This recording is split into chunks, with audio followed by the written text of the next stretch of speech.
Good evening. As if you're in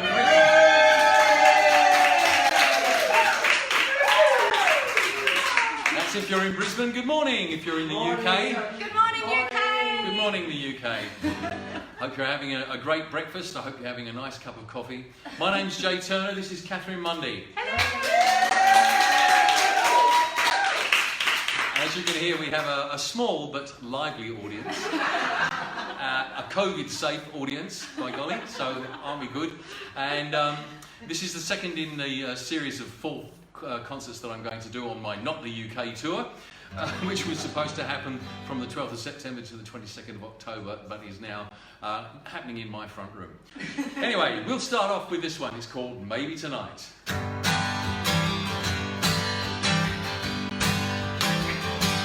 Maybe tonight, love will find me dancing. Love will find me dancing in your arms. Maybe tonight, when I'm half dizzy from holding you and all your charms. Love is the artist.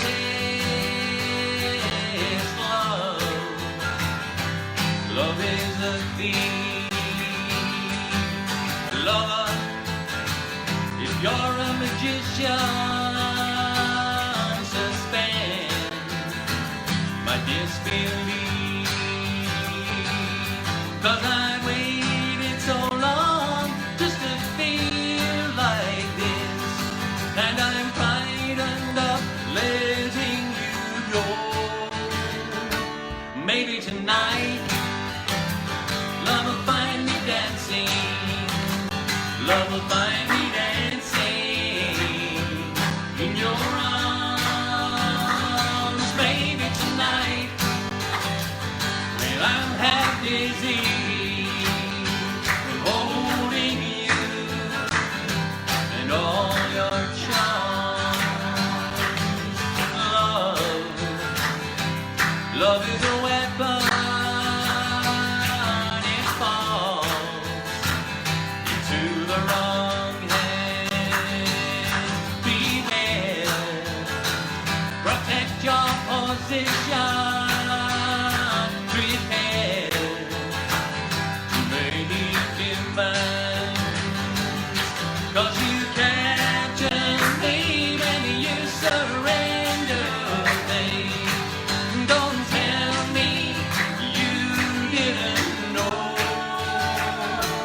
Maybe tonight, love will find me dancing.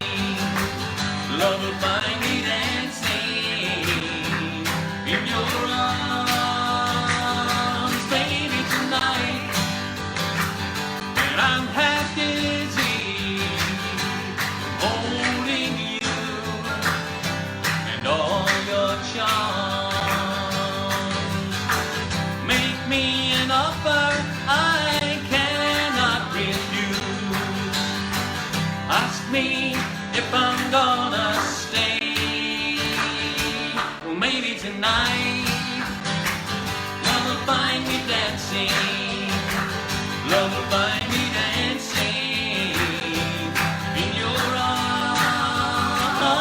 Maybe tonight, when I'm half dizzy from holding you and all your charms, from holding you and all your charms, from holding you.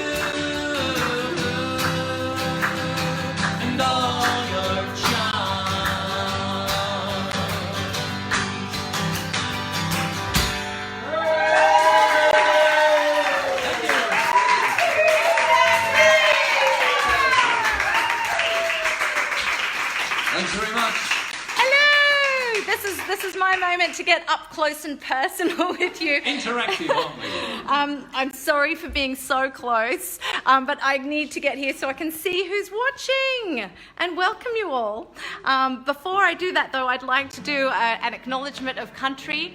We are here on Yugambeh country. This is the name of the traditional custodians of the land on which we live, and we're very honoured and very grateful and show our respect to those traditional custodians.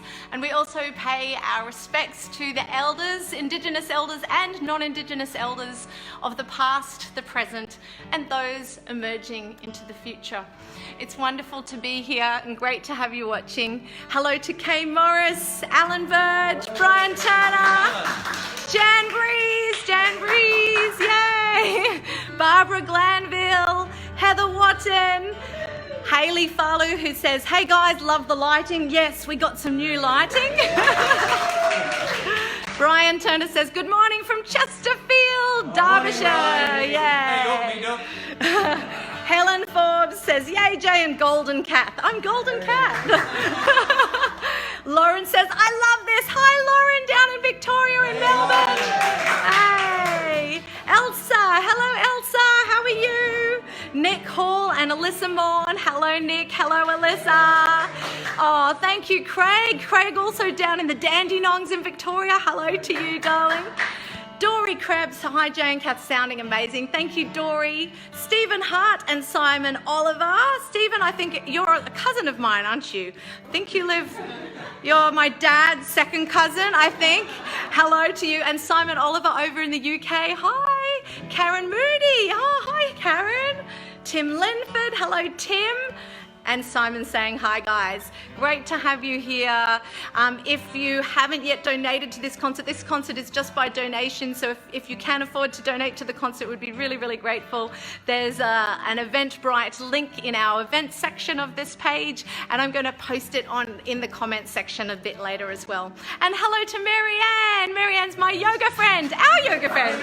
Hello, Marianne. We love doing yoga with you under the trees with the koalas and the snakes.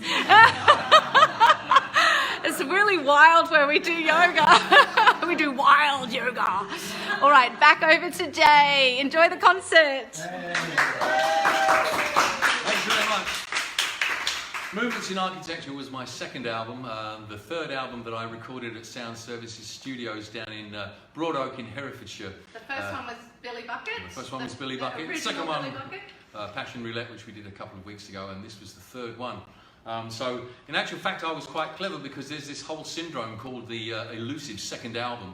And where that difficult second album where artists have had a hit album. I don't know whether Passion Roulette was a hit really, but anyway. Well, maybe that's how you subverted it. That's probably possibly what I did. But since I'd done Billy Bucket before, Movements in Architecture, which was officially my second album, was actually my third. So by that time I realised that I hadn't only 5 or 6 songs in me, I probably had a few more. So it was great. I'd like to go through the musicians who were playing on the album. May I just add that all of the songs on Jay's albums are original songs. He did not do any covers. No. So it's all from the pen of Jay Turner, and he's an amazing writer. An amazing writer. I think, your songwriting, I think you're a genius, basically. She thinks I'm a genius. I think that I may even not be the best songwriter in the room. But anyway. Movements in Architecture, it was interesting because I was going around with Passion Roulette and getting bookings at clubs and suddenly realising that I only had 45 minutes worth of singing and songs, and I needed to have double that. So I thought I'd better get writing, so I did. And this was the album that came out of that. I'll tell you the musicians who were involved in alphabetical order of their second names. Verdon Allen played piano on Wreck Out of My Heart. That's right, that's the one. Verdon Allen was actually part of a group called Mott the Hoople, who actually lived down in Herefordshire. Do you remember Mott the Hoople? They did a number of David Bowie's number called All the Young Dudes. Remember that? Yeah, had a very big hit with that. Anyway, I didn't know who he was at the time, so it was really interesting. Helena Edendor did all the backing vocals on Goodbye Small Town America, Wreck Out of My Heart, Cambodia and Swim Against the Tide.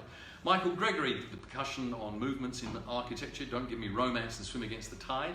Dave Hawes came in on Concertina on My Grandfather's Eyes. Sarah Michael played piano on Swim Against the Tide, which is the song that we're going to do next. Unfortunately, when Verdon Allen played rock and roll on Dave's piano, David Wood, who owned Sound Services, he didn't really sort of realise that Verdon had pounded it so hard that he put it out of tune. So when Sarah came to do the piano on Swim Against the Tide, she did a most beautiful job, but actually when we came to put the guitar against it in the mix, it just was totally out of tune. Only one note actually, it was the B7 that caused us trouble. And I think she never spoke to you again. She never spoke to me again. Her part wasn't going to end up on the album. Yeah, so oh, I'm so sad. But we still acknowledge Sarah. We acknowledge Sarah, and she was a lovely girl, and I'm sad that we're no longer friends, but it's been that way for 30 years, so I can't do anything about it. The next on the list is the Motley Crew, who were Ken Bond, Dave James, Mike O'Leary, Johns, and Dave Robinson. They were a shanty singing outfit, and I asked them to come in and sing on My Grandfather's Eyes, and I remember paying them in crates of beer. Well, that's just typical of a shanty singing band, isn't it? In fact, I think I had to get the beer in for them to drink it, for them to sing, and then to celebrate afterwards. A lovely, large and laughing Irishman, Bernard O'Neill, played upright acoustic bass on Movements in Architecture, Goodbye Small Town America, Johnny Polish, Cambodia, and Don't Give Me Romance. And he then followed me into another album after this one, At My Victory, my next album. I was very, very lucky to have met a wonderful fiddle player called Rick Sanders, who was part of Fairport Convention. He was touring around with a chap called Gordon Giltrap at the time, and they were, I was playing a little support, and Rick said to me, if you ever want a fiddler, then I'll come and play for you. Here's my phone number. So I took him up on that, of course, and he did an amazing job. Dave Wood, not the Dave Wood who owned the studio, but another Dave Wood, played slide guitar on Cambodia. Dave W. Wood, who did own the studio, played violin on Goodbye Small Town America, and the whole thing was recorded at Sound Service Studio in Broad Oak in Herefordshire in 1989. Amazing. There you go. Okay, so we're going to do Swim Against the Tide now, in honour of Sarah, who probably still hates me, but anyway, not to worry. So Kath's going to play the piano, and this one's digitally in tune, so we know that it's going to be right. In fact, I have to say to the entire world that there is nothing more right than a woman with a digital piano. Swim Against the Tide.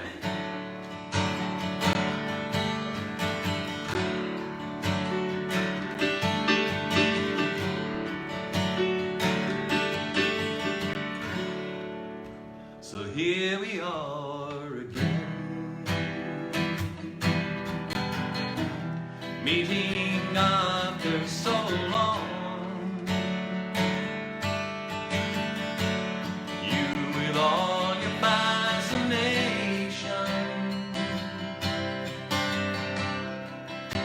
and me with all my pain. Looking back, I still remember it wasn't always this way. I told you time would be the healer.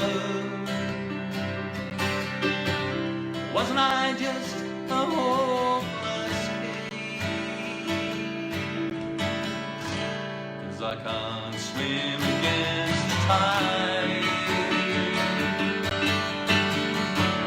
There's no getting over you. Clinging to a memory, still afloat but all at sea. Sometimes I think I'll find a way, and I use all the strength inside. But no matter how I try, I can't swim again.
But no matter how I try,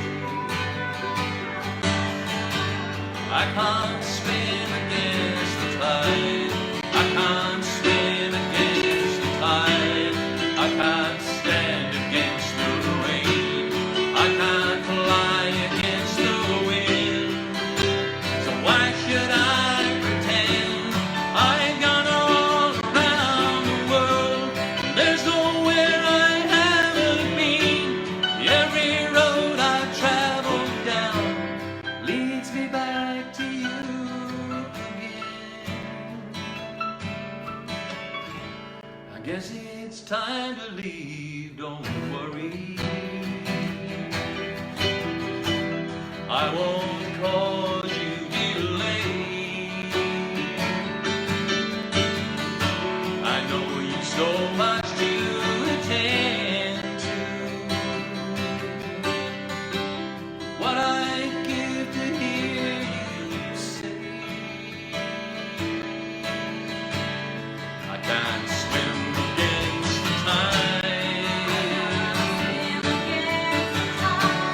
There's no getting over you. Clinging to a memory, still afloat but all at sea. Sometimes I think I'll find a way, and I use all the strength inside. But no matter how I try, I can't swim against the tide. But no matter how I try, I can't swim against the tide.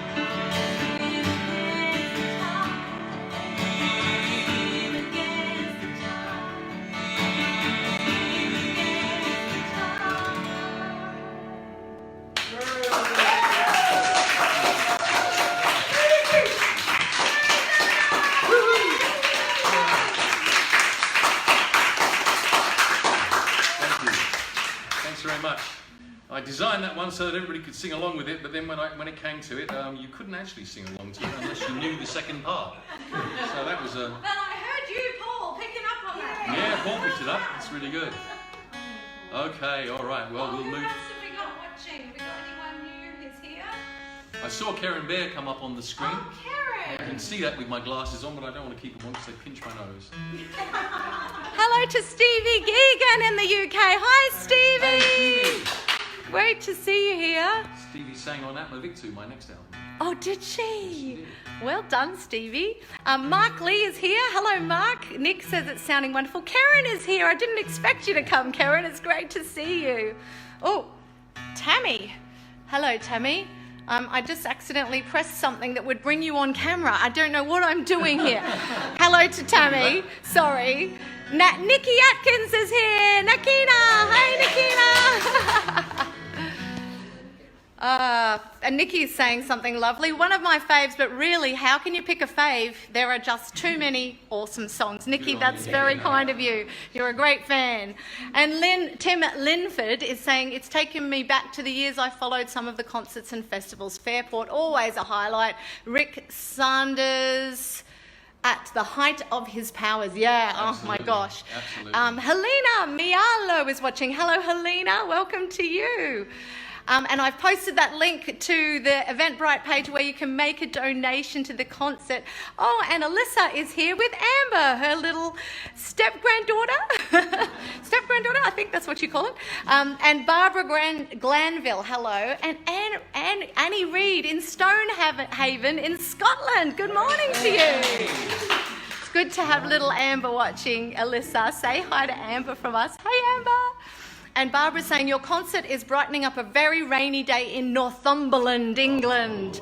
We're sorry that it's raining, but that's what makes England so green, doesn't it? That's right. That's right. All right, we're going to move on to the title track of the album. movements in architecture. I was always looking for new source material, and somebody came round and dumped a whole stack of National Geographics on my doorstep. And they knocked on the door and they said, "Oh, we hear you like to get source material, and we got these to spare." It was about 4 foot high, this stack. I thought, you've got a lot to spare. But anyway, so I brought a few of them in and started leafing through them. And National Geographic's a fantastic magazine, fabulous photography, wonderful stories, a little bit America-centric, but in general, a lot of really interesting stuff. And one of the stories in there was, in fact, called Movements in Architecture. And it was about the fact that more and more cities were having high-rise skyscrapers built in them, and the architects of these skyscrapers were being elevated to the level of artists. People were rock stars, and it was really interesting. And they would have the movements in architecture. The movements would be these different. They would call them postmodernist, or they would call them international, or something like that. Different movements that the architects actually sort of grouped together in their designs. And it was interesting, but the architects apart, what was happening was that, of course, to be able to build these huge great skyscrapers, they had to find ground in the cities, and the way they did that was destroying the localities, the neighbourhoods that were there, and rehousing people out of small housing collectives into these great big buildings, taking communities which used to communicate over the back garden fence, putting them in high-rise buildings where hardly anybody spoke to each other, even if they were on the same floor. And the article was lamenting that. So it also picked out one particular building, which was sort of threw politics into the mix, which I always like. The John Hancock building in Boston, Massachusetts. John Hancock was a signatory to the American Declaration of Independence back in the 1780s and 90s. And they named this building after him. And it was a lovely looking building, but unfortunately what happened was that when the wind blew in a particular direction and with a particular strength, the glass in the upper stories would be sucked out, and it would fall 30 or 40 stories to the ground below, much to the consternation of the people passing by. As you can imagine, sheets of glass 10 feet tall hitting the ground at a frightening speed. And they had a look into what was happening and the reason behind all of this. And they realised that when they did wind tunnel tests on it, that the building actually, it actually resembled a kind of a book sat on its bottom edge. And when the wind blew in a certain direction, it had a tendency to want to fall over. Not on its flat face, as you would think, but actually on the spine of the book, if you can imagine that. Anyway, so they thought, well, we've got to do something about this because we really don't want John Hancock to fall over. So if you have a look at I don't know if the building is still up even 30 years later, but it had what they termed an exoskeleton on the outside of it. It's got steel beams holding the whole entire building in place. And what was amazing was that nobody actually was told that the building was dangerous until they'd finished the work. They kept it a secret from all of the inhabitants. So I thought that sounds about right.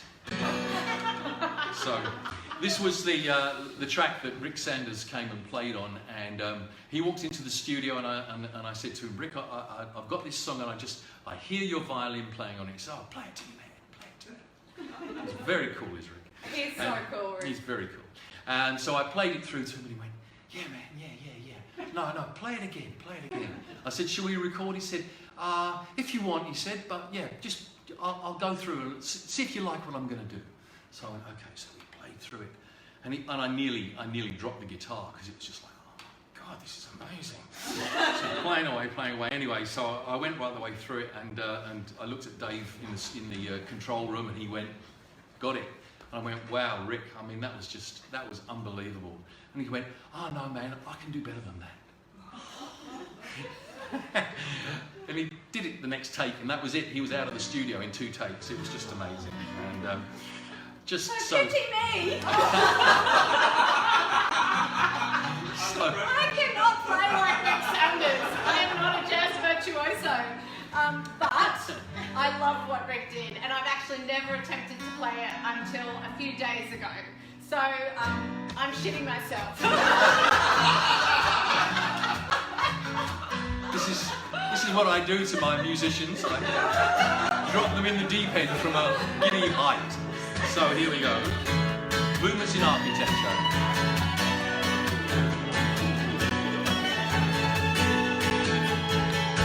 From the winds of Chicago to the shadows of New York, you shout to hear the man in the street, but money only has to talk. Where excess ego and high finance collide, movements in architecture cannot be denied. Building up, building up, building up. Tear down the neighborhood, change their point of view. They say, this building is intelligent, and who the hell are you? Towers of loneliness rising from the dust. When it's movements in architecture, it's reach the sky or bust. Building up, building up, building up, building up, building up, building up. We're strangers in a city of strangers, trembling in the cold and dark, here to suffer with the many, so that the few can leave their mark.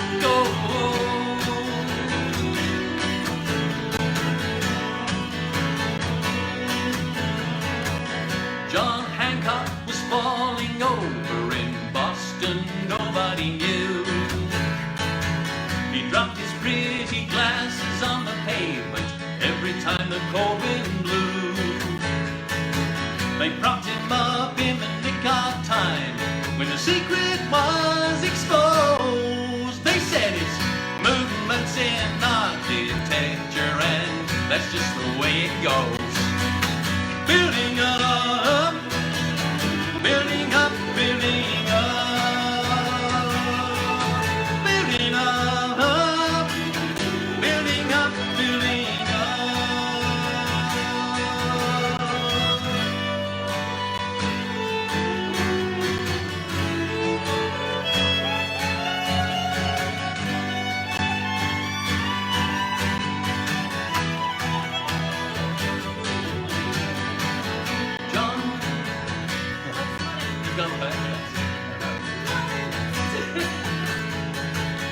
Postmodernist and international, they've got the cheek to call it art.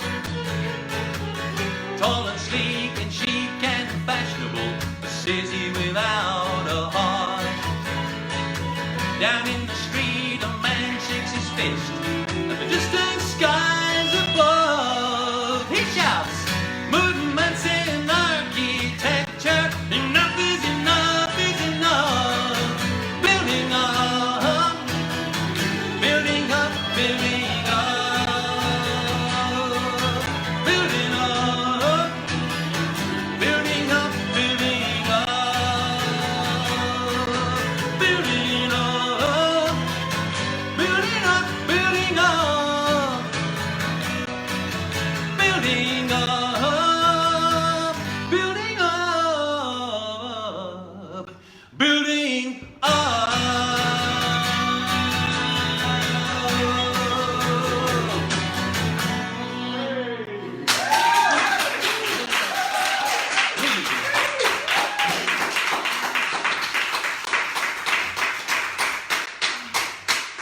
Thank you very much.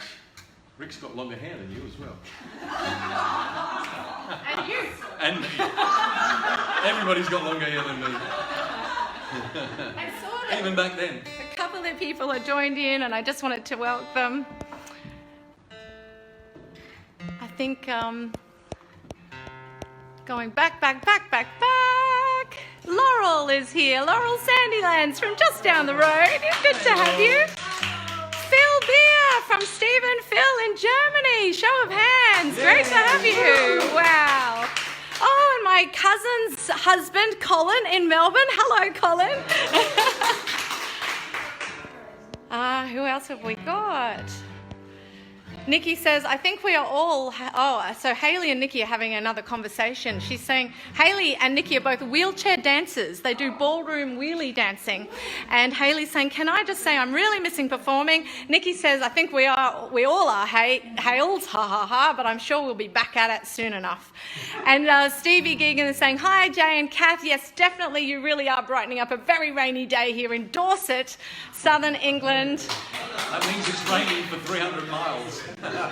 Stevie, you haven't missed My Grandfather's Eyes. That is going to be our finale song, because honestly, that was the hit of Movements in Architecture. So you have to wait to the end, but you haven't missed it. Christine Brightman from My Mixed Beans. Nina Hurt. Hayley saying electric violin. Yes, that was an electric violin. Ha ha ha. And Claire Boyd from the UK as well. Hi, Claire. We used to see you at many of our concerts. So good to have you.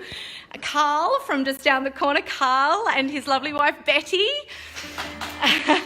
And Hayley is saying, I am silently shitting myself about dancing, but this time I should be fine. Because Hayley's going to do a duet with Nikki, and we're going to film it, and it's going to go into With One Voice, It's Got Talent. That's going to happen very soon. Hello, Tanya Oakland, wonderful musician, out up in Alaska, or are you in Ireland right now? Oh, you're in Alaska. Delighted to hear you both. It's 1:30 a.m. in Alaska. You go and get some sleep. They're doing a live stream show themselves in 12 hours. So yes, you go to bed. Get some rest. Hi, Mandy. Hello, Manica. Who else have we got? Lisa Dickinson. Oh my gosh, we've got so many people. Steph Underwood. Hi, Steph. Amber says she loves the violin. And Asuk is also here. Hi, Asuk. Thank you. All right, let's go on. Okay. Sore knee. I've already got a sore knee. We need a cushion down there. We need a cushion for me.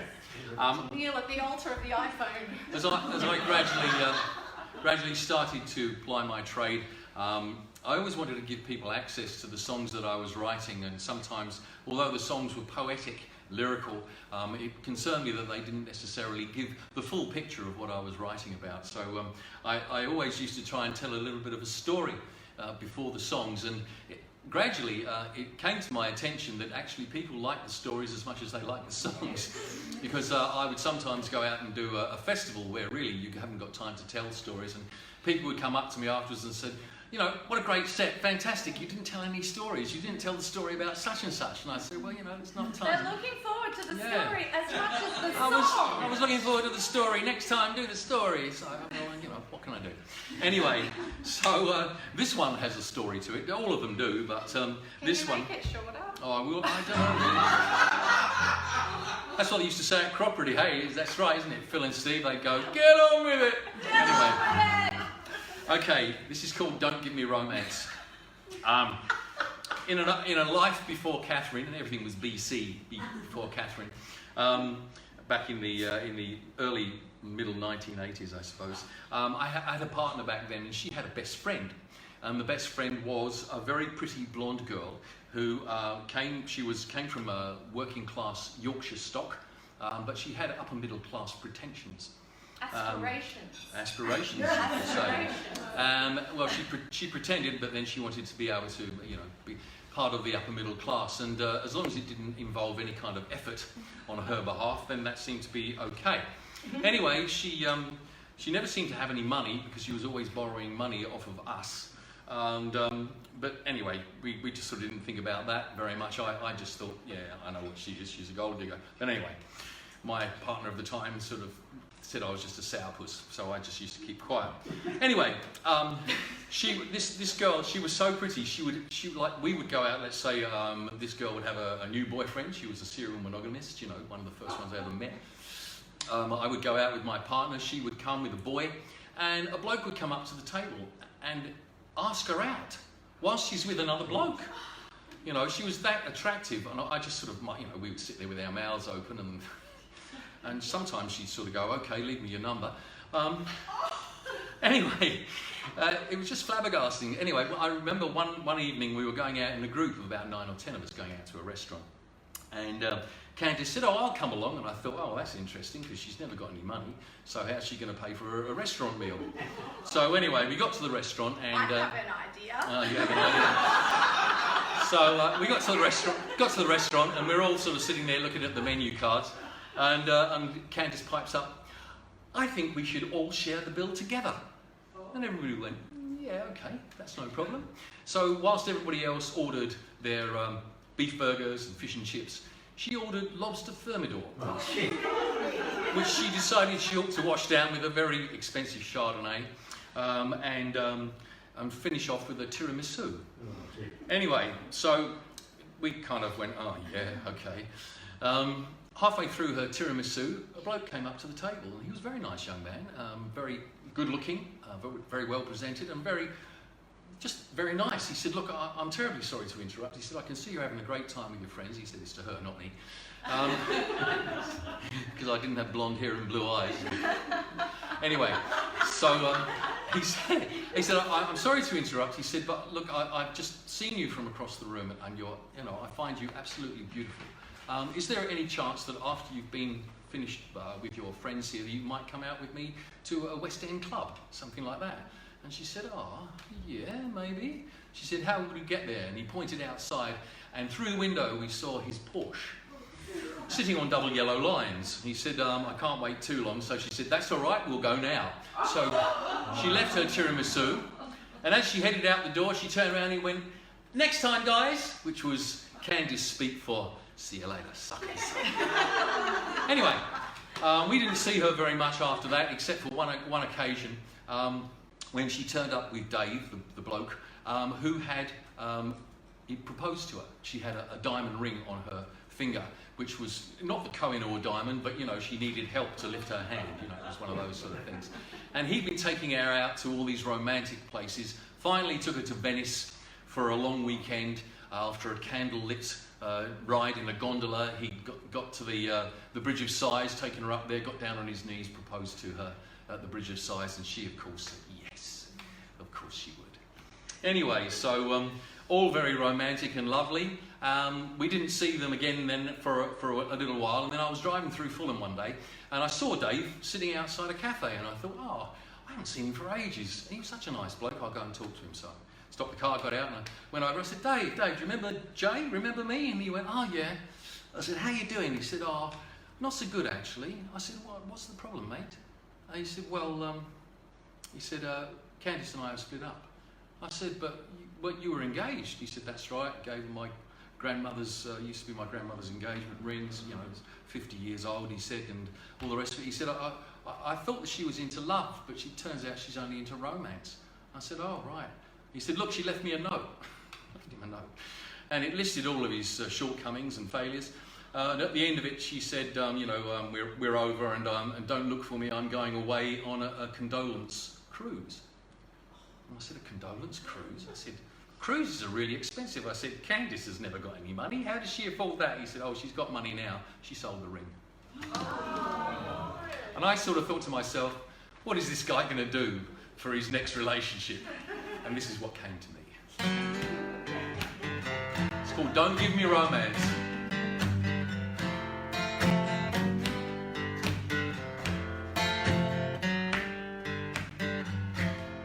Well, I've had my share of romance. I've been bitten, now I'm shy.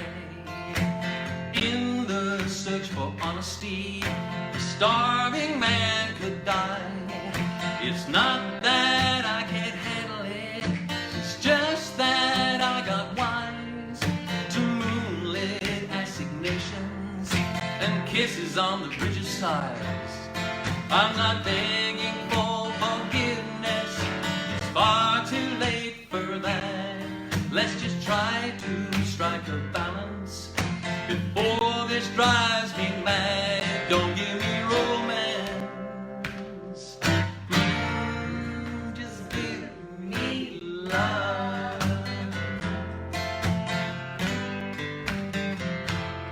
'Cause I've had the thrill of romance, like a rocket that's been fired straight up through the stratosphere to orbit in desire. It's re-entry, that's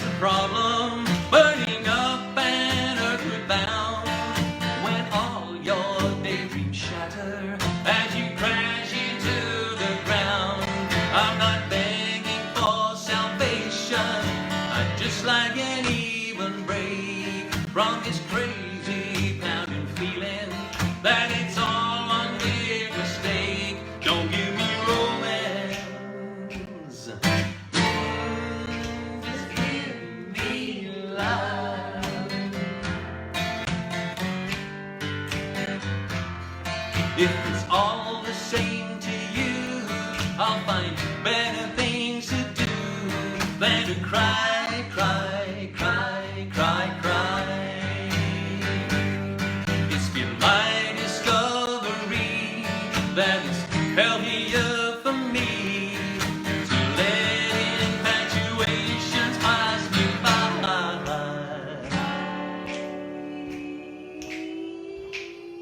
'Cause I've had my fill of romance from the bottom to the top. That dizzy helter-skelter, never knowing how to stop. When you tumble from a Ferris wheel to catch a bumper ride, delight and desperation all jumbled up inside. I'm not begging for myself, it's us I'm trying to save before this fond affection becomes a tidal wave. Don't give me romance. Just give me love. Don't give me romance. Just give me love. Oh, don't give me romance.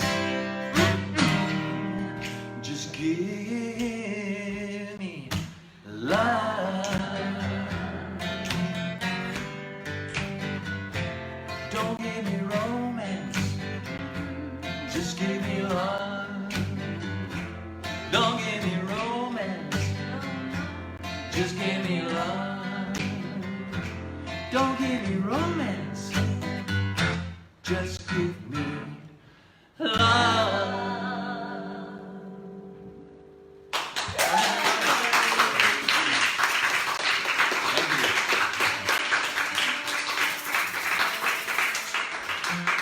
We never saw Candace again, nor any of the money she owed us.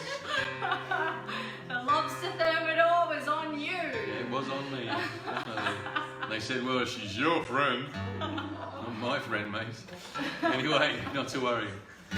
My mother came from a generation to whom appearances and first impressions were very important. I guess they still are, but back in those days, how you dressed and how you looked, if you went to any kind of a job interview, were very, very important. My mother always told me, always press all of your clothing and always shine your shoes, because they'll look at your shoes, and anybody who shines their shoes gets respect. And, Your mother would be shocked at our household. she would. She was still alive. Probably why I don't wear shoes very often, but anyway, Here we are, not even wearing them. we're not even wearing them today. And we certainly didn't press our clothes. No, and my son doesn't wear shoes unless he can possibly help it. Usually takes a lot of cajoling and forcing. Anyway, so when I came to write this next song, which actually wasn't about me, it wasn't autobiographical in any way, but it was about the way that technology was moving on. Technology has always moved on, and it's usually been to the detriment of the working man. We got ourselves out as being stocking makers and hat makers and that sort of thing went in the Industrial Revolution, when the spinning jenny and other machines came along. And of course there were riots and there were complaints back then. And as there have been, as time has gone on, we've always moved our technology into the position where we could actually make people redundant. This is the story of one such young man, and I guess the lamenting of the passing of a way of life, perhaps, but it's called Johnny Polish. And it's got a chorus. All good.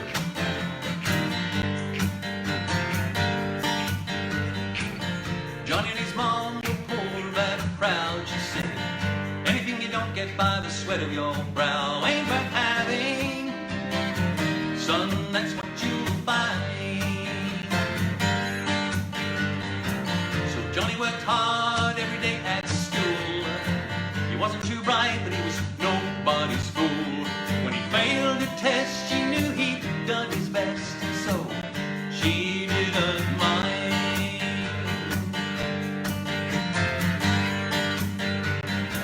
Now the times are hard and the pickings were lean. Still Johnny got a job at the local factory. They saw his look of honesty and they didn't think twice. His mom was so proud she couldn't keep it in. She went out and bought some new shoes for him. And the night before his first day in, she gave him this advice. She said, Johnny, polish your working shoes. Don't you know you got nothing to lose? You keep straight and you stand tall, and you'll be a big man someday. Oh, Johnny, polish your working shoes. And when you get them workday blues, just look at that shine and remember your pride and work, work, work away.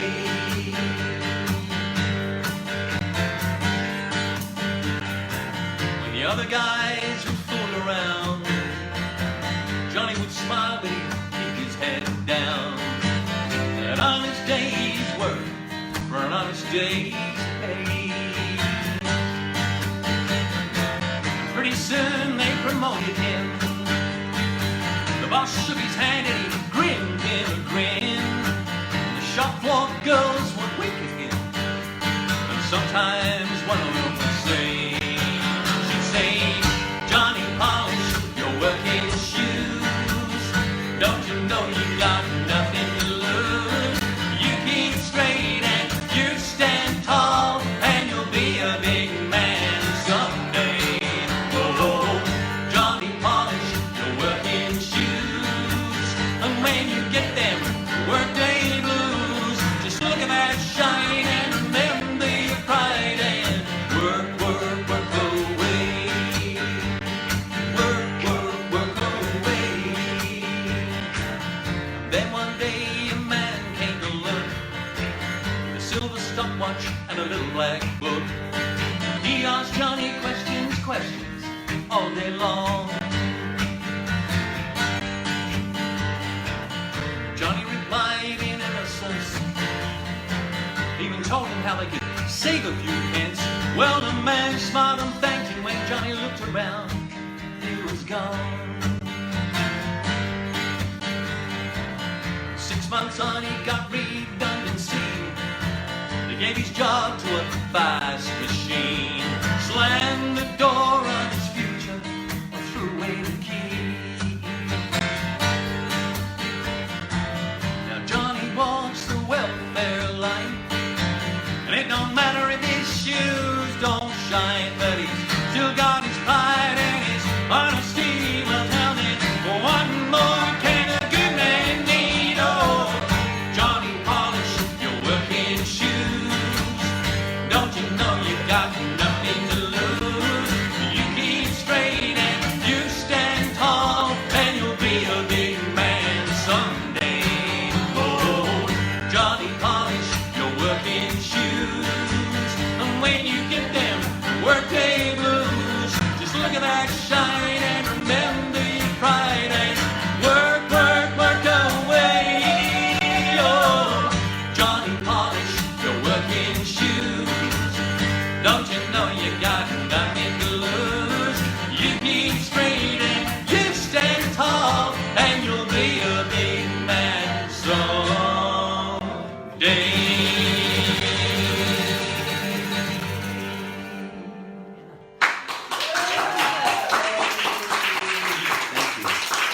Thank you. Thanks so much. Thank you. Just have a quick drink. We can't go through another concert without having at least one cowbell song. Alright? So the cowbell gets featured again. Got to find a number to We'll put have the to cowbell find on. one from the next album to put a cowbell We'll have to do that, But yeah. this one, it's absolutely perfect for this. This is called No Man's Land. And It's, just listen out to every verse, because every verse has a different topical story from 30 years ago, but it's amazing how much is still relevant today. But it still has the same cowbell. Has the same cowbell. One of my great favourite guitarists is a man called Stephen Stills, and I'd like to dedicate this to him because I will never be the guitarist that he is, but his inspiration has been there throughout my acoustic guitar playing career.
Running round all over the place. I've got stage right and stage left, yeah, but I've got no backstage. Okay, so all of the material so far that we've been playing was all off of an album that I released in 1990, or late 1989, called Movements in Architecture. But I'm still writing, have consistently over the last 30 years since then, and never dried up. We've written a lot of songs and albums together. We have, that's right. We should do a live stream series on each of those, I We suppose. should. Next, that's our next Next job. one.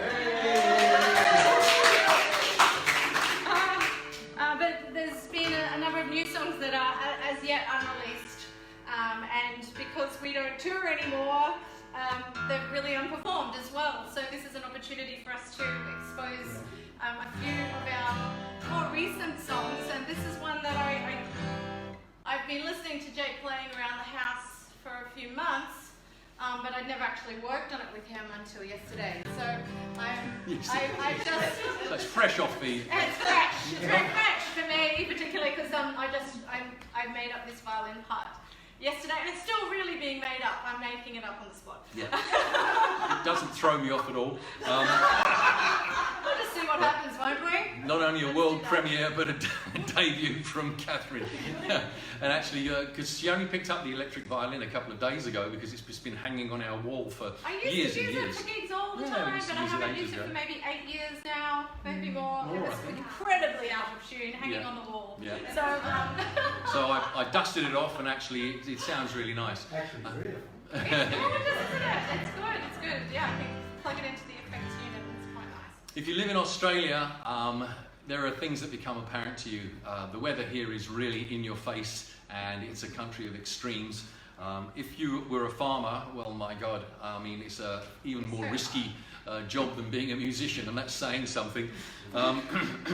Because sometimes it doesn't rain here for 10 and 12 years at a time, and there are places where people just literally go bust waiting for the rain to fall. And a few months ago, it had been a particularly dry period for a long while, and I was laying in bed one morning and suddenly started hearing these noises on the roof, and I thought, gee, what's that? That sounds like rain. Anyway, I dashed outside, and by golly, it was raining. And I came back and I said to Catherine, you don't know how as an Englishman who's used to rain just about all the time, you don't know how refreshing that feels and how redeeming the whole situation When you haven't is when had you have rain for months for such and a long months, months time. to finally hear those drops spotting onto the tin roof, it's just an amazing sound It is. to us as Australians, anyone who's lived in Australia. So this song is really all about that feeling. It's all about that feeling, and it's. I think even though it's not anybody's particular story, I think it may well be a true story for at least some of our poor beleaguered farmers here in Australia. I dedicate this to them. It's called "At Last the Rain."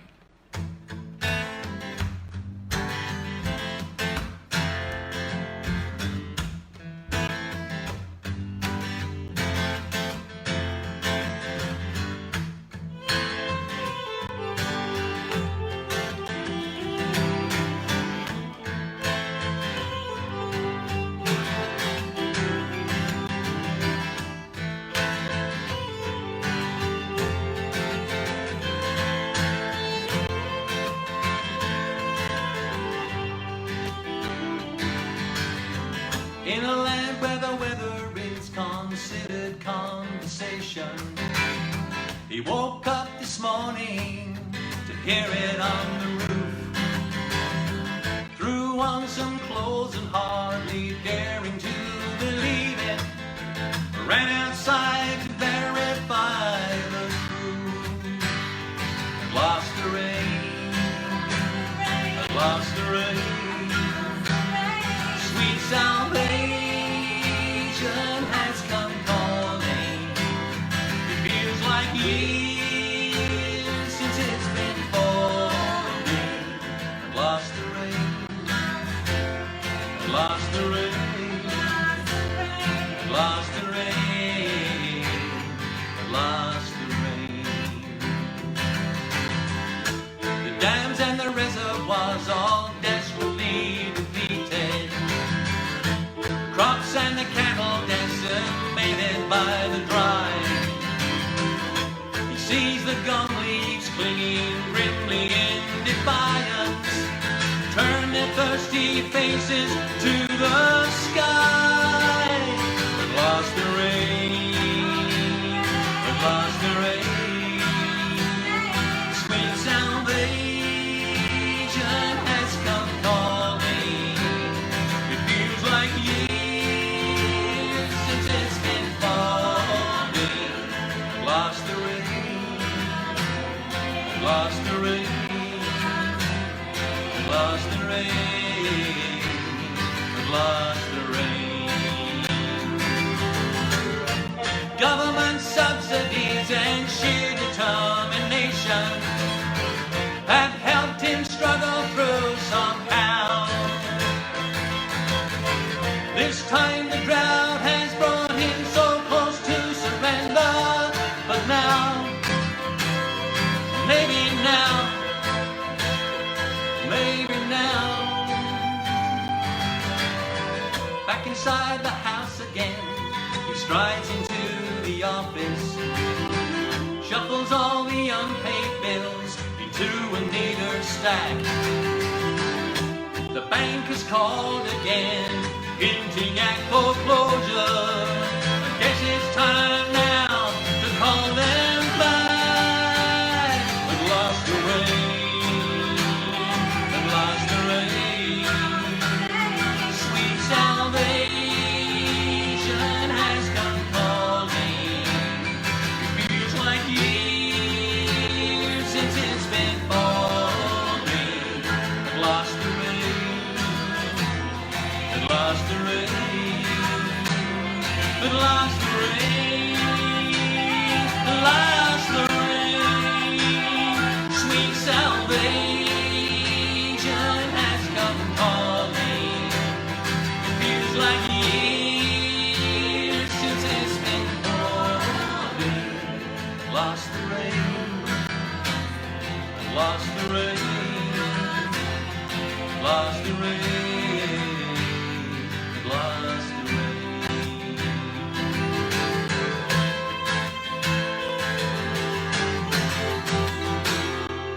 Lost the rain. Lost the rain.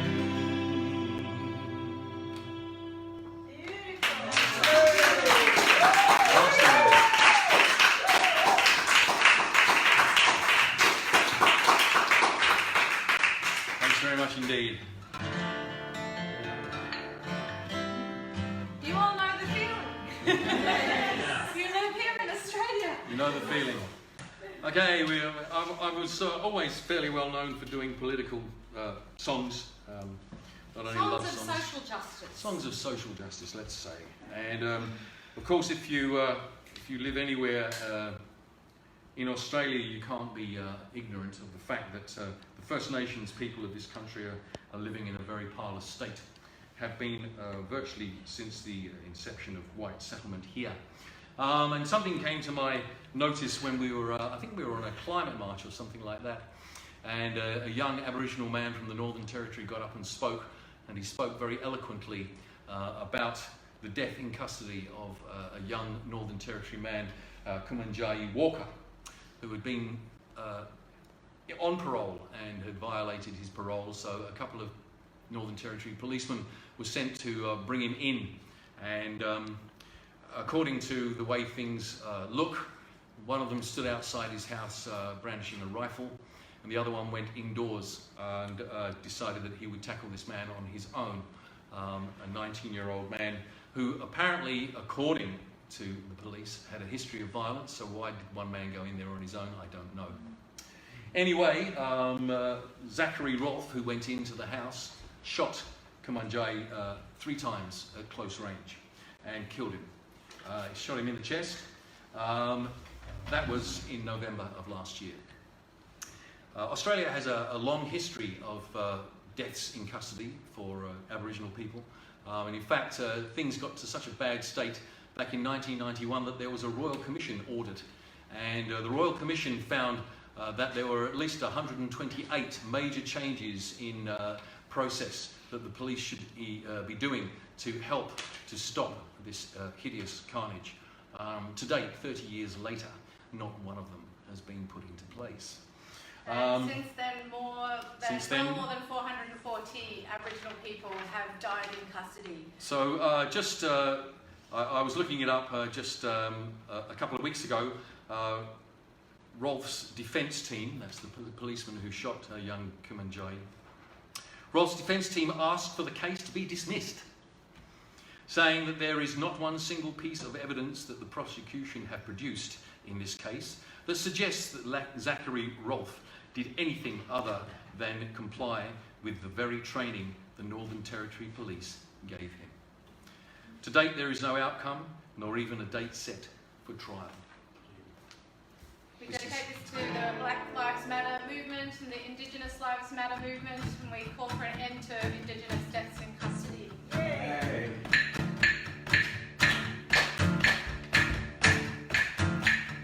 He was just 19, only 19. Another black man dies in custody.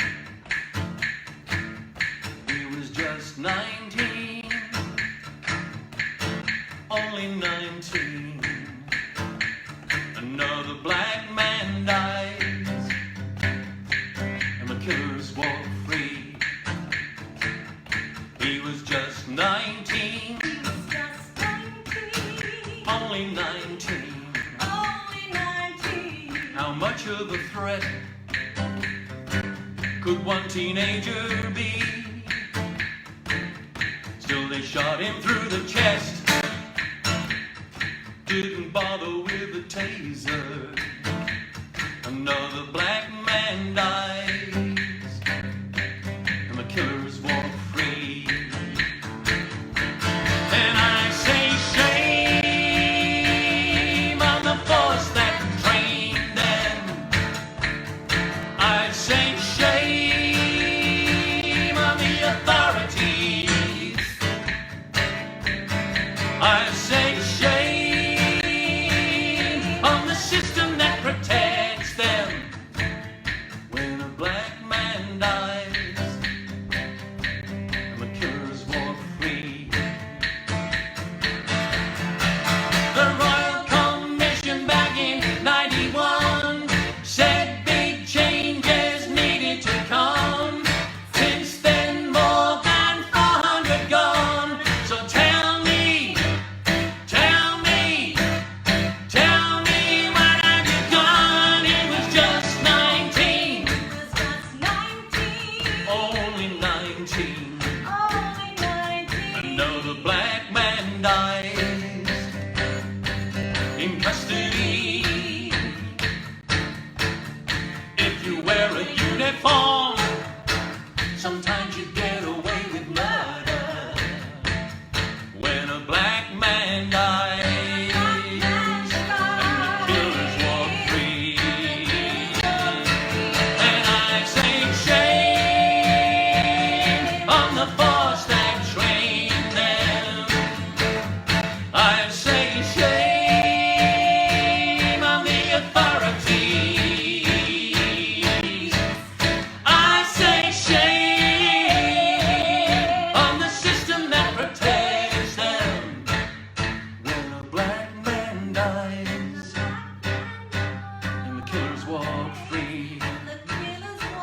Another black woman dies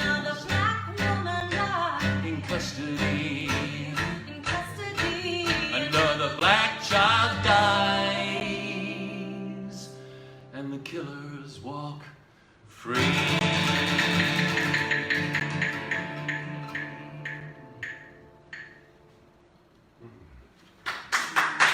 Shame.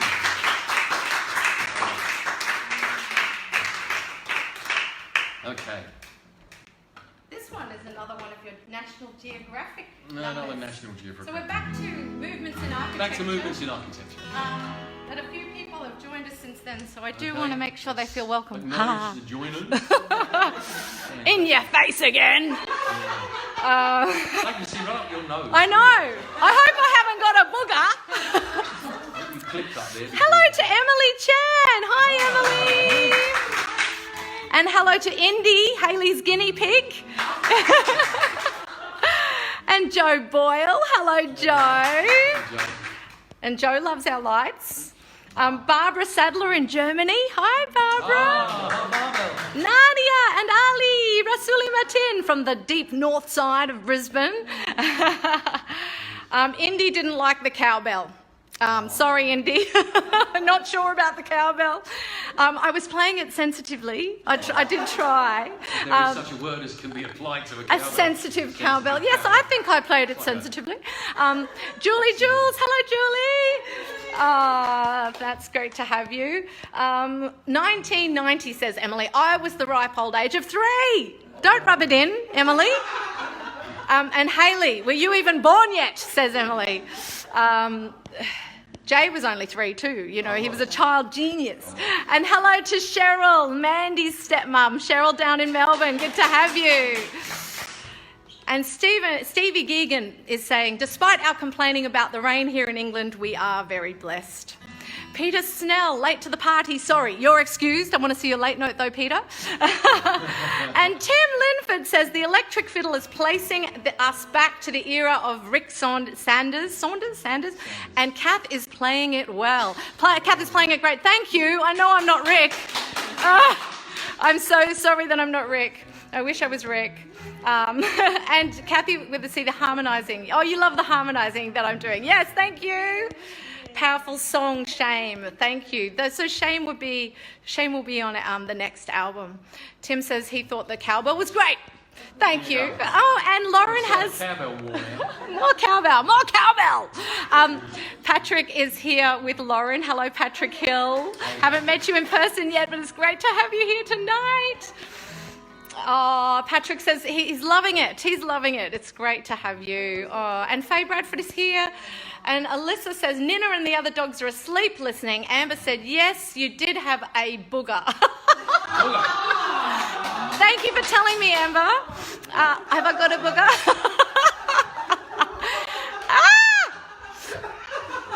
This is getting a bit personal.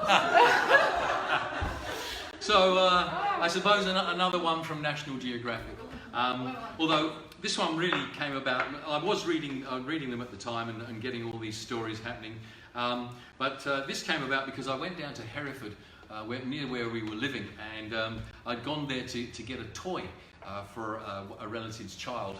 And I walked into a big store, which was, I guess, maybe it was a Toys R Us or something. We don't want to advertise these things, but it was a huge superstore. And I was reflecting as I was in there on how different it was to the toy stores that were around when I was a kid. There was usually one little store in the middle of the high street or something like that, and you would go in there and it was like Aladdin's cave.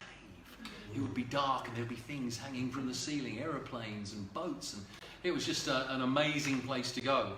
Anyway, as I was sort of pondering what I ought to get for this particular child, there was a wailing and a screaming coming from one of the aisles, and it sounded as if somebody was being murdered. So I thought, well, I've got to go and see what's going on. And there was a poor little kid having a terrible tantrum. And his mother said, there are so many toys, he cannot choose which one he wants, but he keeps on choosing ones that aren't appropriate for him, and I can't let him have things that aren't right for his age. But he's totally confused, so, you know, he's just screaming, overwhelmed. And I went out and I thought, gee, you know, I've been reading about the demise of the American small town in the Midwest and how they were becoming dormitories to feed the cities. And there seemed to me that there was a big parallel here about so-called progress. This is called Goodbye Small Town America. You good? Yeah. The not electric violin. 1, 2, 3.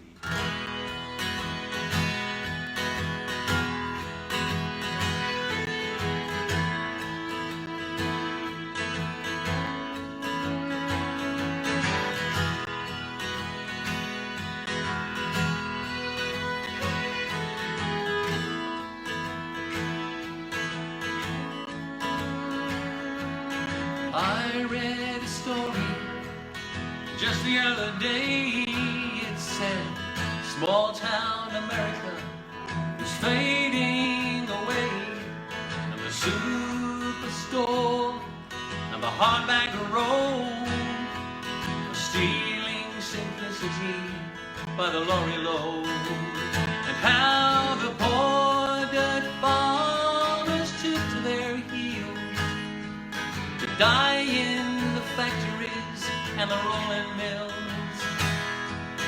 far away from their wide open spaces, with lines in their eyes and tears on their faces, crying goodbye, small town America.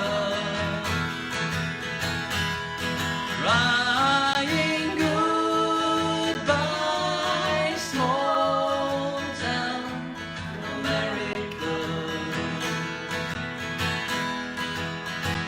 Where the corner store was the place to meet, and an ice cream and the movie house could make a day complete.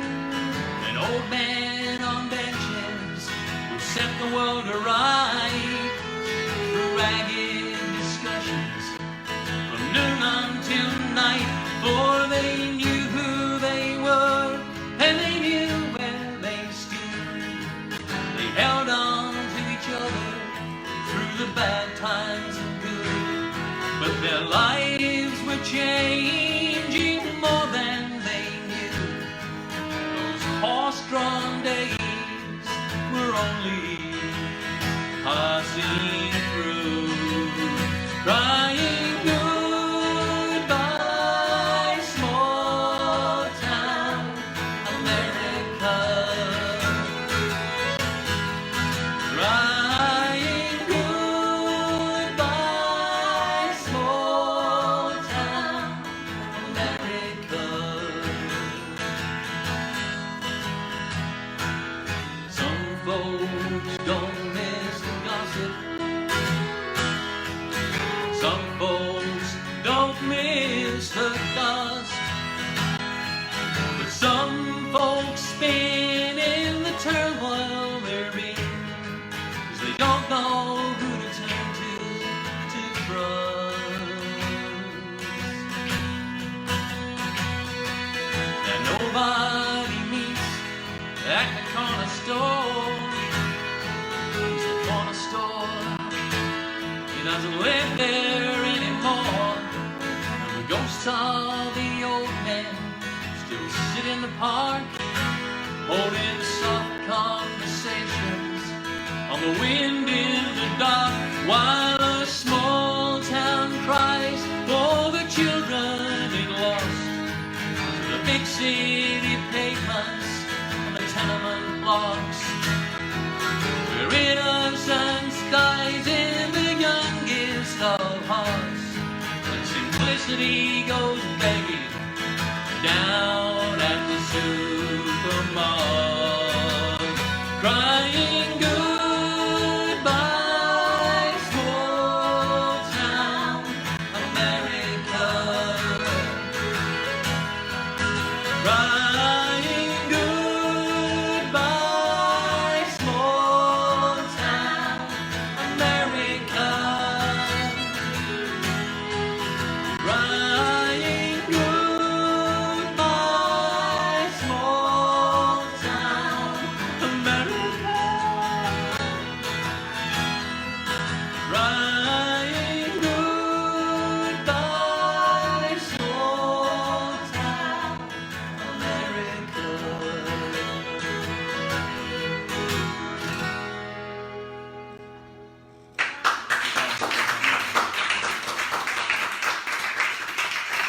Thanks very much. When our visitors started arriving tonight, we were actually just having a practice of that song, and I couldn't sing the last chorus because I got so emotional. I actually started crying. I think it evoked something of, all of our lost childhoods. It's very sentimental. Back in 1979, I was living in Fulham, in London, in a place called Ellerslie Road. It's one of the streets that bounds Queen's Park Rangers football ground. And there's in fact an Ellerslie Road stand in QPR, if it's still open. I don't know if it's still there. Haven't been back for a while. When I showed Catherine many years later the place that I'd been living, she said, "What are these things?" And I said, "Oh, it's terraced housing." She said, "Terrorist housing?" I said, well. Everybody's stuck together, and I've Everybody's never stuck really together. seen so many rows and rows and rows and streets of all these houses stuck together, and people in the basement and people above, and it just seemed very, very crowded. My first trip to London. Yeah. She kept on asking me how old buildings were. It was driving me crazy. How old's that How one? old's that one? How old's that one? Oh my Oh. gosh! 800 years old! Anyway. He's going, I don't know how old they are. What am I, a builder? What do you want? Oh my God. Is that Tudor? Is it a Tudor house? Oh no. Because we only have mock Tudor here. There's a lot of that in the UK as well. But anyway, I remember I I used to say that. I used to go past and go, that's not mock. That is actual genuine That's tuna. genuine tuna. Oh, God. Yeah. People think that Australia is just the UK with sunshine. No. We Different actually range are of a lot reference. older. We've got older things here in our very bones. Oh, you do. You know, Australia But not is buildings. the oldest Anyway. continent. We won't go there. Anyway, I was living in this in a situation where it was very much the case of one man's ceiling being another man's floor, and we lived in the middle of a three-story set of flats, and the people above us were absolutely lovely. It wasn't Catherine; it was me with a previous partner. And they were absolutely lovely young couple, and they announced that they were going to have a baby, and we were delighted for them, and we all got on like a house on fire. But when the baby was born, they seemed strangely distant, and they didn't seem to be celebrating very much. And it took a while for me to realise that the baby had in fact been born with disabilities. And because they had to carry her up and down 3 flights of stairs in a wheelchair, it became impossible for them to stay. So they swapped to go into a tower block with a lift, and the people in the tower block came to live above us. The reason that they left the tower block was because the man of the partnership had been the janitor there, and he had people had said to him, look, we're going away on holiday, can you make sure that the house is all right, you know, the flat's all right? And he would go and check on it, and he would exact a small fee, like the furniture. Anyway, after he'd been caught several times thieving, they decided they probably ought to move him out before he got lynched. The girl I had actually seen before, standing on the street corners down in Shepherd's Bush, wearing scanty clothing, and if you know anything about the UK, you know that you don't really stand around wearing scanty clothing. Too bloody cold. No, it's too bloody cold. Anyway, they had decided he came from Saudi Arabia, and to avoid going back there, he needed a marriage of convenience. And on a blind date that she had had with him, they decided that on the basis of a few hours acquaintance that they should get married. And they did, and you know what they say about marry in haste and repent at leisure. They repented, but there was nothing leisurely about it. So we would be quite often woken up in the middle of the night with thumps and bangs, and quite obviously a fight going on over our heads. And it didn't get any better as time went on. I think this is songwriting as therapy, you know, it is. to recover from the trauma of living with another family, having utter disarray, chaos, violence around you. Well, yes. it affected me enough to want to put it into a song. So this is the story of the people who lived above us, and I called it Trouble.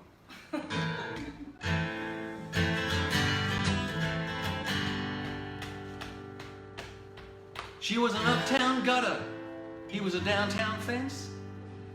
It was a marriage of convenience, like dynamite on a very short fuse.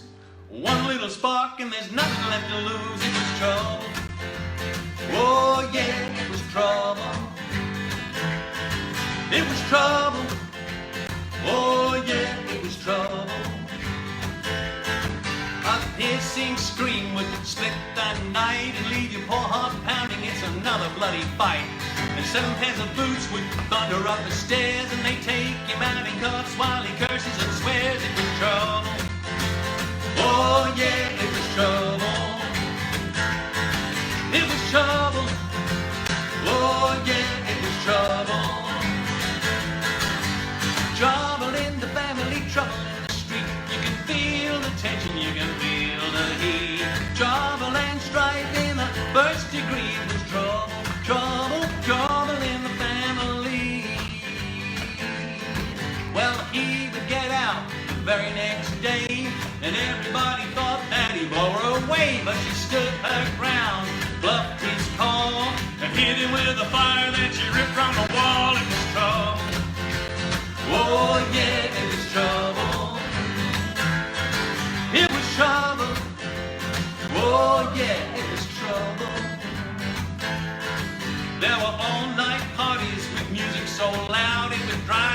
crazy if it didn't drive you out. So we drove around till the break of dawn. When we got back home, it was still coming on. It was trouble. Oh yeah, it was trouble. Oh, trouble in the family, trouble in the street. You can feel the tension, you can feel the heat.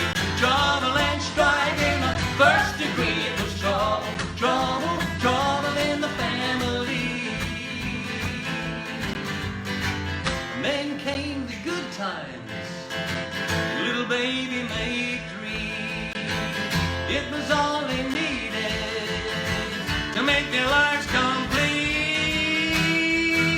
But it was trouble. Oh yeah, it was trouble. 'Cause he would disappear for weeks on end, and she would play sad songs again and again. Then one day she took the baby in a taxi and she fled, and her two brothers beat him till he fell and he bled. It was trouble. Oh yeah, it was trouble. Oh, it was trouble. Oh yeah, it was trouble. Well, he found a new love. She moved in, but her pa went mad. She was just 16. He would stand in the street, shouting threats and abuse. Somebody called the law, but it wasn't any use. It was trouble. Oh yeah, it was trouble. Whoa, oh, trouble in the family, trouble in the street. You can feel the tension, you can feel the heat.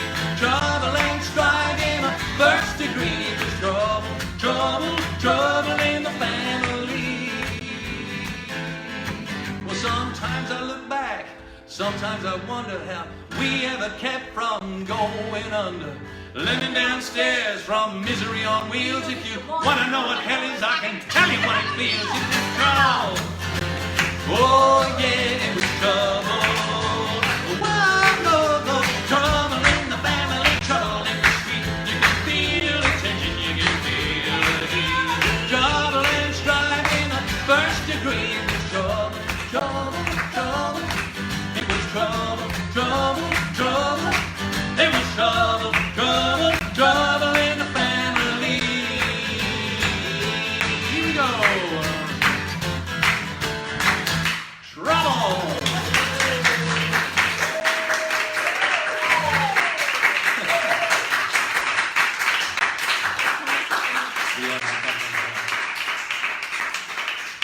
Thank you very much indeed. That was trouble. It was a lot of trouble. It was. I'm better now.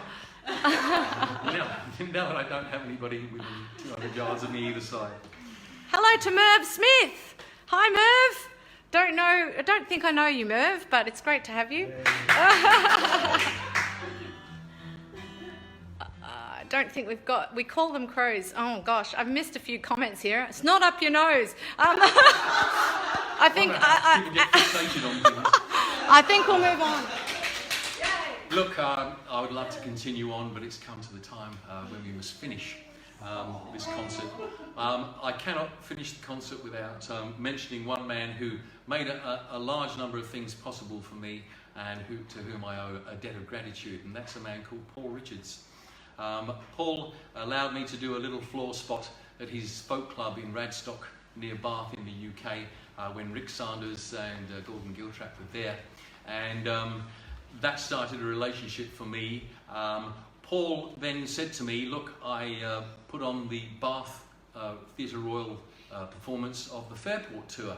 He said, and although we've got somebody who's doing the emceeing this time, would you like to come down and meet the guys and just generally hang out and have some fun?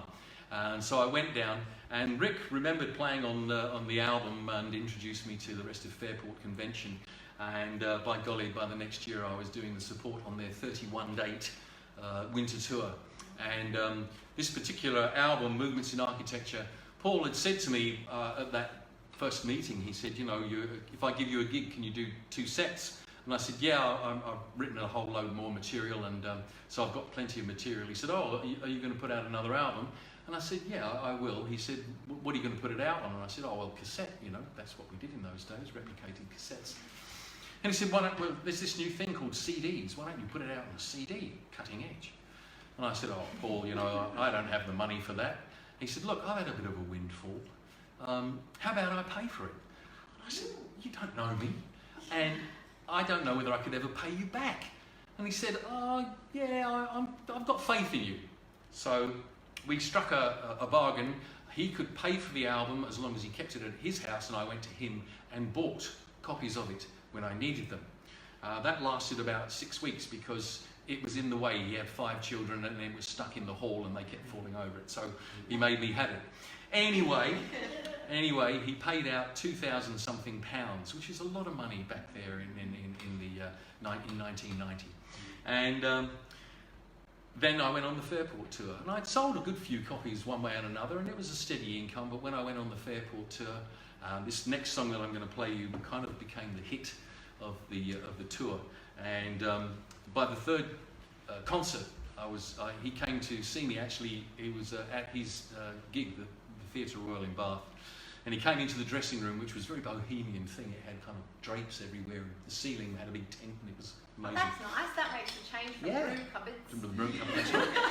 Anyway, he came in and I said, Paul, I want you to close your eyes and put out your hand. And he said, oh, I'm not falling for that. He said, my kids have got slime as well. He said, I'm not. And I said, no. I said, I promise you, you're going to like it. Trust me. And he put his hand out, and I paid him all of his money plus a little interest. And he opened his eyes and just went, oh my God. And I said, it's you did this, and thank you very much. Thank you to all of the people who've ever believed in us and supported the arts in general. We are so grateful for all of you who value the arts and help to support artists to do what they do. Yep. Where would we be without the arts? Without song, without dance, without stories? Well, we'd be playing in our front rooms, a bit like we are now. I think during this shutdown year, we have all come to appreciate even more how much we need it. Absolutely. How much it feeds our soul and how essential it is for our health. Physical health, mental health, emotional health, spiritual health, social health. So thank you to all these wonderful people in the room here as well for supporting us. And thank you to all of you who've donated to this concert and attended and watched and supported. We love you. And there's another one in 2 weeks. It will feature my third album, Atmavictu, which was a Freudian phrase or word to which he ascribed the font of creativity, Atmavictu. It means the breath of life. Breath of life. So that one's happening in 2 weeks' time on the 17th of October. There you go. I can add 14 to 3. It's easy. Saturday, 17th of October here, same place, same time. Yeah. And we're going to be putting the tickets up for sale tomorrow. And the first 10 people who live locally who buy tickets will be invited to come along and be in our audience. What a wonderful audience we've had here tonight. Thank you so much.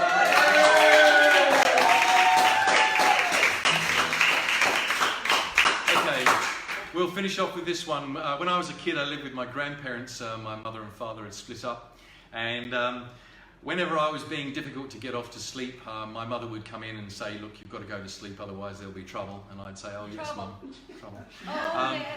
And of course, I wouldn't go to sleep. So then my grandmother would come in, and my grandmother was the scariest person you could ever wish to meet.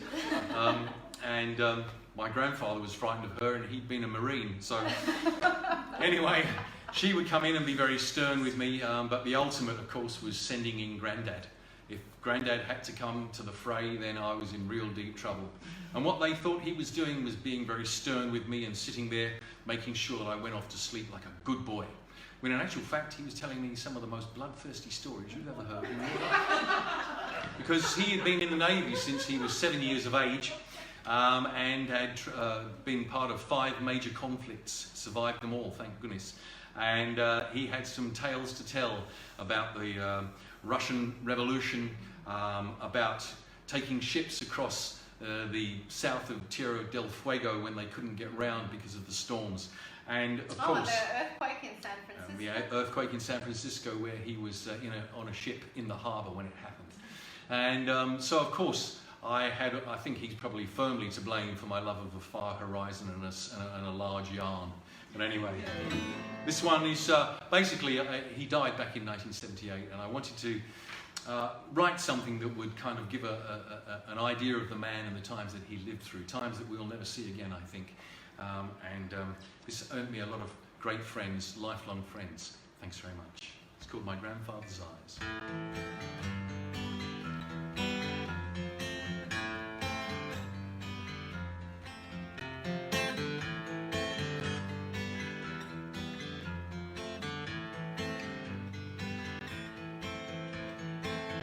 Well, he was 7 years of age when he ran away to sea and got the job of a powder monkey in the King's Navy. And 3 times round this globe he sailed, from hell to paradise. It must have been something to see the world through my grandfather's eyes. And he fought the Hun and he fought the Boer, survived the Russians too, and killed for his country with his bare hands, as he'd been taught to do. And he saw the quake of San Francisco and helped to save their lives, and right and wrong were clear and strong in my grandfather's eyes. Sail away, old man, sail away. Sail away, old man, sail away. Sail away, old man, sail away. Sail away, old man, sail away. And as a boy I would hear those stories with eyes as white as a moon, the fields of fire and the seas of thunder, and the good men driven down, and the ships they hauled across the Cape to beat the killing tides. I lived the life of a traveling hero through my grandfather's eyes. Sail away, old man, sail away. Sail away, old man, sail away. Sail away, old man, sail away. Sail away, old man, sail away. A daughter and 4 sons he had by a wife that he adored, and he named a girl for his ship and all hands that sank with him ashore. And when he finally stopped his roving, he said he was satisfied. But sometimes you catch a faraway look in my grandfather's eyes. Sail away, old man, sail away. Sail away, old man, sail away. Sail away, old man, sail away. Sail away, old man, sail away. Well, he taught me all I had to learn, like a father to a son. Molded me with his words and ways to the man that I'd become. And when it was his time to go, he shook my hand and I knew it was only one more battle that he was riding to. sail away, old man, sail away. Sail away, old man, sail away. Sail away, old man, sail away. Sail away, old man, sail away. As I grew up in the shadow of the giant of a man who lived and loved and fought and died with courage as his brand. And they say his mark is strong upon me, but I'd be very surprised if I was half the man that saw the world from my grandfather's eyes. Sail away, old man, sail away. Sail away, old man, sail away. Sail away, old man, sail away. Sail away, old man, sail away.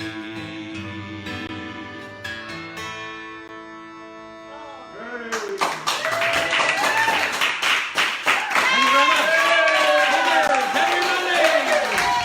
Thank you very much. Thank you very much. That's the last song unless you ask for an encore.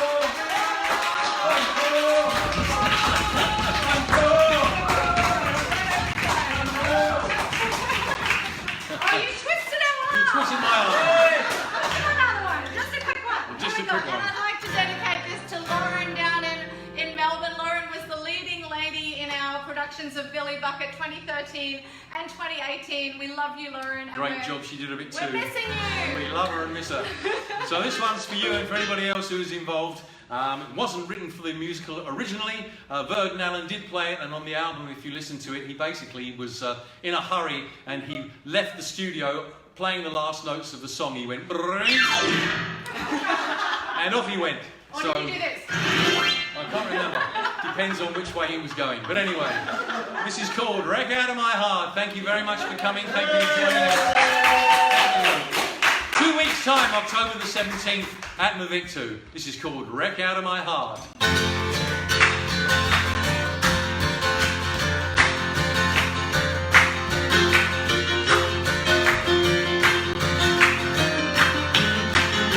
Well, the young girl, big girl, coming back here, drive me up the wrong road and then she disappeared into my night. She said she ain't coming back. Oh, the young girl, big girl, coming round again. Said she gonna love me, but she don't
drive me up the wrong road and then she disappear into my eyes. But I know she'll be coming back with that same little smile upon her face. She knows her power and I know my place. I'm just a mere toy, a high desire. She's gonna make a wreck out of my heart. Gonna make a wreck out of my heart. She's gonna make a wreck out of my heart and a wreck out of me. She's gonna make a wreck out of my heart. Gonna make a wreck out of my heart. She's gonna make a wreck out of my heart and a wreck out of me. She's gonna make a wreck out of my heart. Gonna make a wreck out of my heart. She's gonna make a wreck out of my heart and a wreck out of me.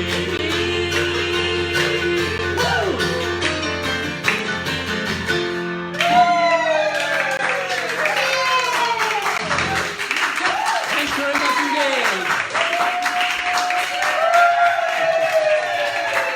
Thank you. This is Captain Mundy.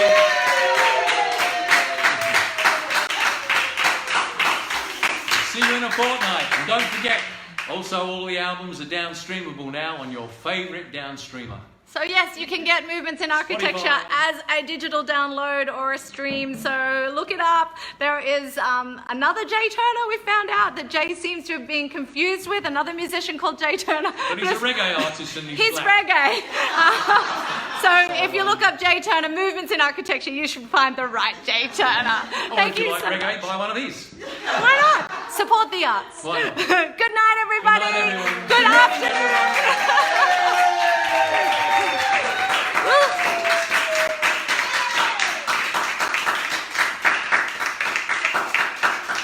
Thank you. We'll see you in 2 weeks. See you in 2 Stay weeks. safe. Lots of night. love. Bye. Where's the camera? There it is. Love. You still got a booger.